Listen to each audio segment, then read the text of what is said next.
Hello everybody, my name is Rosa and I am here from Joyful Jams, that's Joyful Arts, Music and Song, to give you a joyful nugget.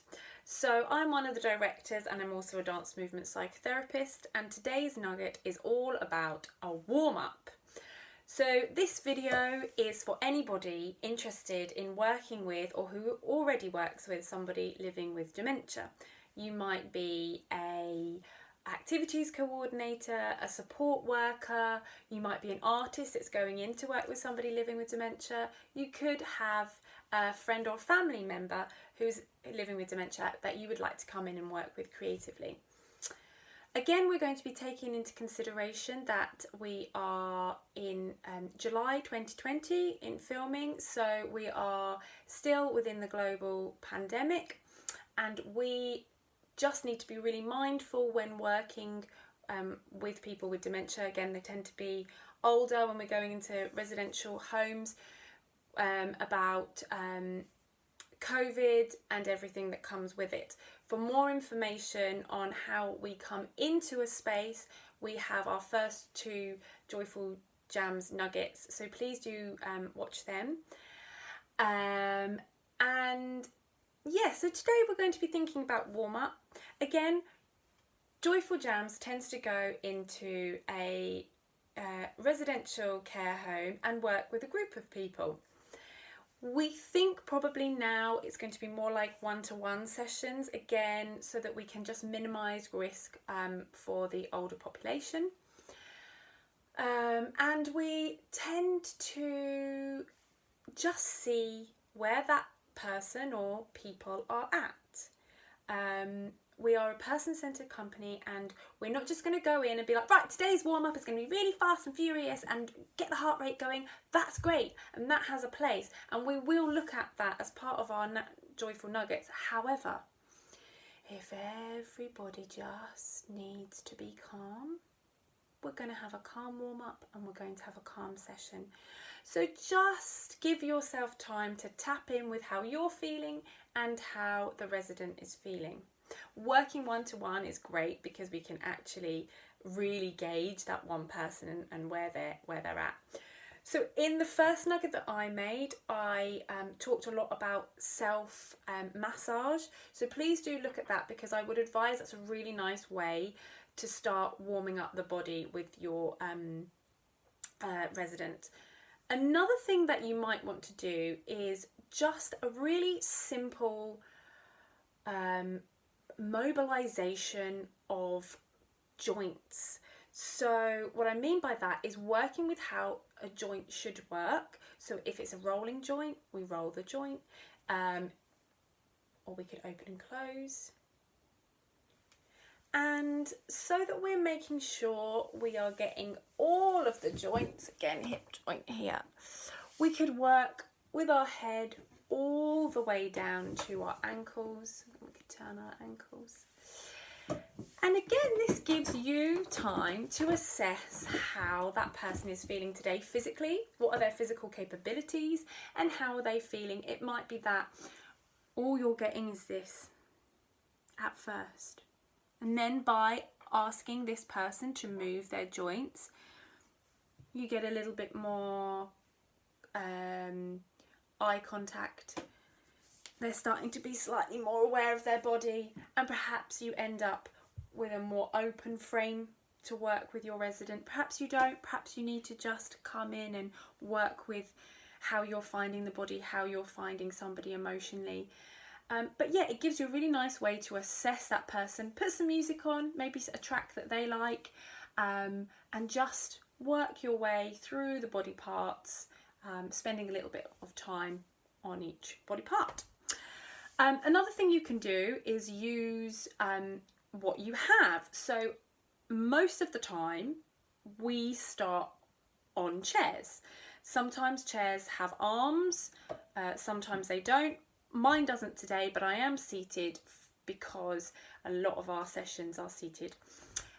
And you can start thinking about stretching the body using what you have. So for example, if I take the seat of my chair here, holding on with both hands, and I look towards the same way. I've got a really nice stretch in my back here. I can feel it in my shoulders here, and it's also my neck too. And then I come the other way. So you're using the natural resistance of the chair. Again, another thing you can do is ask the residents to plant their feet on the floor, so make sure they're nice and grounded, and they can work their way down as far as they want to go. Some residents you'll find are able to touch their toes. Some, this is as far down as they want to go, and that is absolutely fine as well. So my hands were just on my knees there. So using the chair to help with a stretch is a really good one. Something else that we tend to use is images. So we might put some music on, perhaps we're getting a little bit more lively now, but again, you can keep this nice and calm, and we give things names. For example, this is my sunshine stretch. So I start like this. This is a really nice one if we're finding that, you know, this body posture that I spoke about a little while ago. It opens up and it's our sunshine stretch. So we do that again. It's our sunshine stretch. And this is how I do the sunshine stretch. However, by giving it a name, a resident might do their sunshine stretch like this. And to them, that's their sunshine stretch. And isn't that wonderful that they are able to give their own idea? They're still able to join in. They're not doing it the same as me, but that's okay. They might also watch my sunshine, and theirs might be like this. But that's okay, because you're not saying to them, right, everybody, you're going to reach as far as you can, up as high as you can, and out. Because you've not described it in that way and you've just given it a name, they're still able to do the movement in their own way. Another example, we might say, wave to the Queen. Again, we might have a little bit of humour coming in there. And this is a really nice one, again, for mobilisation of those body parts. We might bring it up high, we might take it down low. And their wave to the Queen might be different from ours, but they're still joining in. They're still engaging in your creative activity, and they're still warming their body up. So your wave to the Queen might look like this. Theirs might be completely different, but they are still joining in. That's wonderful. Another one, I have bubbles. So we imagine that there's lots of bubbles in the room, allowing them to tap back into their childhood, allowing them to be playful. Again, it's not talking down to them as if they're children. Right, everyone, there's bubbles in the room. It's inviting them into a playful space. So bubbles, we're going to catch the bubbles, imagine that they're everywhere. Again, your resident might pop the bubbles like this. They might just be really small, their bubbles are just in this space, but it's a really nice one because they can also explore their whole kinesphere, in front, behind, everywhere. That's a really nice one. Another example is playing the piano. This is a really nice one for just getting the dexterity going in people's fingers. You might want to change the level. You might want to go all the way down your leg. See how far people are able to go. So that's a really nice one, adding images so that people can access your warm-up in any way that they want to. And the last thing that I want to show you today is using a prop to help with a stretch. So I have today some stretchy bands. I don't know if you can see this. This is a nice one for working one-to-one. As you can see, it's like a big giant scrunchie, and it's really good for resistance work. So you can hold on to one end, the resident can hold on to another. You can stretch away from each other. They can do some self-stretching. You can put it on your foot. So explore how this prop works. You can also get them in bigger sizes. So you can have a whole group. This is my very 80s scrunchie. So you can have a whole group holding on in a big circle, working together with resistance. So it's really good for winding, stretching, pulling. So you're using the resistance of a whole group to stretch. You could reach up, and again, if people are struggling, you might have somebody on one side that's like this and somebody that's down here, but because it's a stretchy band, it accommodates, it allows some people to be low, some people to be high, and some people might actually be brought up by others. Again, just be mindful if there's people that really can't lift their arms for whatever reason, you know, just make sure that they keep their arms nice and low if needed. If you don't have anything like this, do not fear, because we have a solution.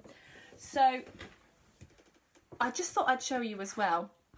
I've put all of these in little hats because it's a really nice way to present a new prop. It's really fun for residents to see something new, so make something of it as well. So as you discover this prop with them, instead of just getting it out like I did to show you, you know, say, I've bought a hat today, what's in the hat? Let's have a look together.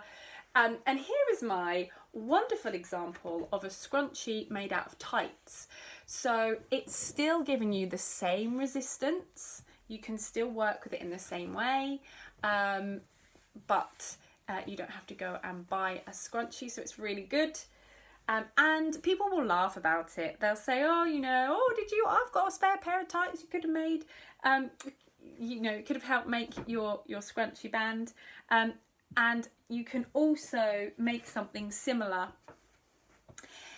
It's got less resistance for stretches in particular, but this is, I don't know if you can see that, I've knotted together scarves, and residents will really enjoy pulling these out, looking at all the different colours and joining up together as a group. Again, you can be going forwards and back, up and down. It's less stretchy, but you can still work to warm up the body with that prop. So thank you very much today. Please do try out some of those warm-up moves. Try working with the resistance of a prop, could be the one I've shown you, maybe the chair, and let us know how you get on. It'd be really good to hear if you have any interesting images that you use in your warm-up and how you got on if you are trying out a scrunchie for the first time. Many thanks and see you soon. Bye.